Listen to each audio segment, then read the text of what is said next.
Jangan lupa like, share, dan subscribe.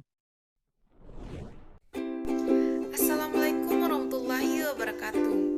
Perkenalkan, nama saya Hairani dengan NIM 202511063. Pada kesempatan ini saya akan membahas mengenai obat gefitinib, yaitu obat kanker paru-paru. Dengan pokok pembahasan yang pertama yaitu definisi obat gefitinib, yang kedua farmakodinamika obat gefitinib, yang ketiga farmakokinetika obat gefitinib, yang keempat efek samping, dan yang terakhir yaitu mekanisme obat gefitinib. Sebelum masuk ke pembahasan dari pokok bahasan tadi, kita harus mengetahui apa sih itu kanker paru-paru. Kanker paru-paru adalah suatu kondisi di mana sel-sel tumbuh secara tidak terkendali di dalam organ paru-paru. Kanker paru-paru secara luas diklasifikasikan menjadi dua jenis, yaitu small cell lung cancer dan non-small cell lung cancer. Obat gefitinib sendiri bekerja pada non-small cell lung cancer. Non-small cell lung cancer atau kanker paru non-sel kecil merupakan jenis kanker yang terdiri dari 3 jenis, yaitu karsinoma sel squamosa, adenokarsinoma, dan karsinoma sel besar. Jenis ini merupakan bentuk paling umum yang dialami 87% dari total kasus keseluruhan. Selanjutnya, proses terjadinya kanker paru-paru. Di dalam tubuh manusia terdapat banyak sel, termasuk sel kanker. Ketika reseptor growth factor epidermal tirosin kinase atau EGFR pada sel kanker berikatan dengan ligannya, maka akan membentuk dimer. Aktivasi EGFR tirosin kinase secara terus-menerus dapat mengakibatkan proliferasi atau pembelahan sel secara tidak terkendali.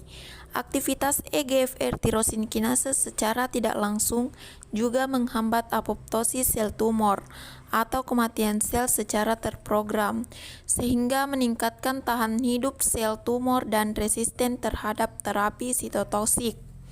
Dan terjadi diferensiasi, yakni perubahan bentuk sel yang kemudian berkembang menjadi malignan atau sel yang ganas dan menginfeksi sel inang, dan terjadi kanker pada paru-paru. Kemudian masuk ke pokok bahasan obat, yaitu definisi gefitinib. Gefitinib adalah obat untuk mengobati kanker paru-paru jenis non-small cell lung cancer yang telah menyebar ke bagian tubuh lainnya. Adapun nama dagang dari obat gefitinib yaitu Iressa dengan sedian tablet dosis 250 mg. Selanjutnya, farmakodinamika gefitinib. Di sini saya akan menjelaskan farmakodinamika gefitinib secara singkat. Gefitinib menghambat fosforilasi intraseluler dari banyak tirosin kinase yang terkait dengan reseptor permukaan sel transmembran, termasuk tirosin kinase yang terkait dengan reseptor faktor pertumbuhan epidermal. EGFR diekskresikan pada permukaan sel normal dan sel kanker. Kemudian farmakokinetika gefitinib. Yang pertama yaitu penyerapan atau absorpsi.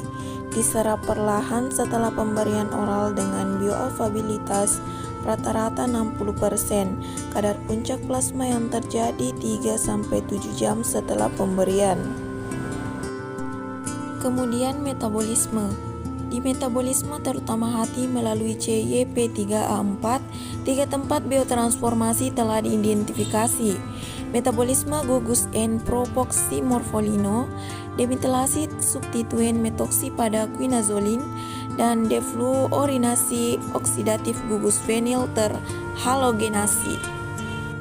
Kemudian ekskresi. Ekskresi terutama pada feses sekitar 86%, dengan eliminasi obat dan metabolit ginjal kurang dari 4% dari dosis yang diberikan. Masuk ke pokok bahasan selanjutnya yaitu efek samping dari obat gefitinib. Efek sampingnya yaitu diare, mual, ruam pustula, gatal, kulit kering, jerawat, muntah, anoreksia, stomatis, gangguan fungsi hati, kelainan pada kuku, alopecia, astenia, konjungtivitis, dan blefaritis. Dan masuk ke pokok bahasan yang terakhir, yaitu mekanisme kerja obat gefitinib. Non-small cell lung cancer atau kanker paru non-sel kecil, yang mana ketika reseptor growth factor epidermal tirosin kinase pada sel kanker berikatan dengan ligannya dan membentuk dimer dengan mengikat ATP dan mengaktifkan terjadinya proliferasi atau pembelahan sel, sehingga sel tumor atau sel kanker terus bertambah. Obat gefitinib sendiri bekerja menghambat reseptor growth factor epidermal tirosin kinase, sehingga tidak dapat mengikat ATP dan tidak dapat mengaktifkan terjadinya proliferasi sel, sehingga sel kanker atau sel tumor tidak bertambah dan mengalami penyusutan. Sekian dari saya, terima kasih. Wassalamualaikum warahmatullahi wabarakatuh.